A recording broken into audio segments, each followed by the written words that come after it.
Hello everybody, it is Video Monday and today I want to talk to you about PMS. Specifically, what I've been thinking about relating to this topic is that I think we have an expectation as this particular week in our life approaches, and I think it's the very fact that we expect to feel terrible that we do. So, of course, there's something happening on a scientific or on a biological level, physiological level. As your PMS week approaches, estrogen, progesterone, and testosterone levels plummet. And whenever estrogen levels specifically plummet, so too does your levels of serotonin, which are your happy hormones, basically. So, of course, there is something happening. It's normal that during your PMS week you're going to feel a little bit tired, you're going to feel cranky, you might feel, you might crave more foods. All these kinds of things are totally normal. However, I think the fact that we think about it and we're like, oh my God, this week is coming, and we start to expect that we're going to feel terrible actually makes everything worse. So the first thing I wanted to say with regards to this topic is try not to expect that you're going to feel absolutely awful. And then be proactive and do things to kind of take the edge off for yourself.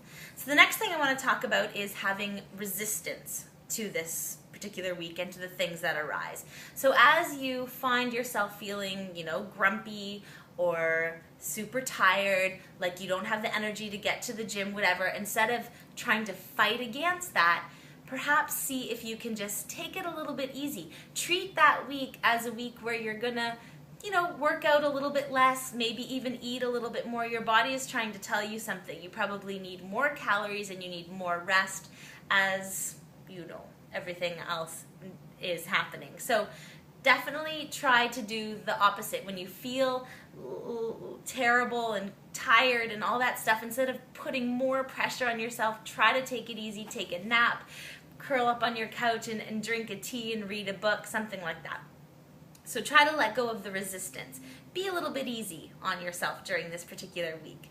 The next thing is do a few things to also help stabilize what's happening, all that hecticness that's happening. So you could, for example, lessen your intake of caffeine during this week. That's going to make you feel even more anxious than you're probably physiologically already going to be feeling. So avoid the caffeine.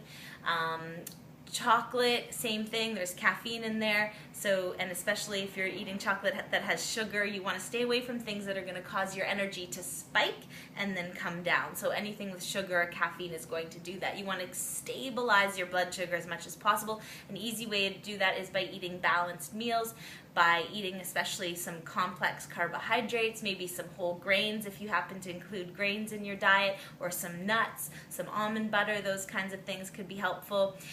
Emphasizing foods that are rich in calcium, magnesium, and vitamin D. That can be a helpful thing to do. So there's always things that you can do to, again, help yourself through this particular week. I know personally, I used to have terrible PMS, and the one thing that helped me the best, and I throw this out there to you, especially if you're somebody who really suffers with this, is I cut out the dairy. The dairy and the hormones in the food, and certainly probably when I cut out the meat, that helped too, but mostly I noticed the difference, the positive difference with the dairy. When I cut the dairy out, the PMS almost went completely away. I still feel an edginess for sure. I get this, it feels like there's like a little devil running around in my chest, and it's awful, but it's not anywhere near the things that I used to experience, like the bloating and the cramps and the sore breasts and that kind of thing. That just doesn't happen anymore, and that literally came from going vegan. So I'm going to throw that out there at you. If you were really suffering, if you're spending days on your couch every single month and you can't move because you're, in so much discomfort, you may want to consider even just doing 1 month where you go dairy-free and see what happens.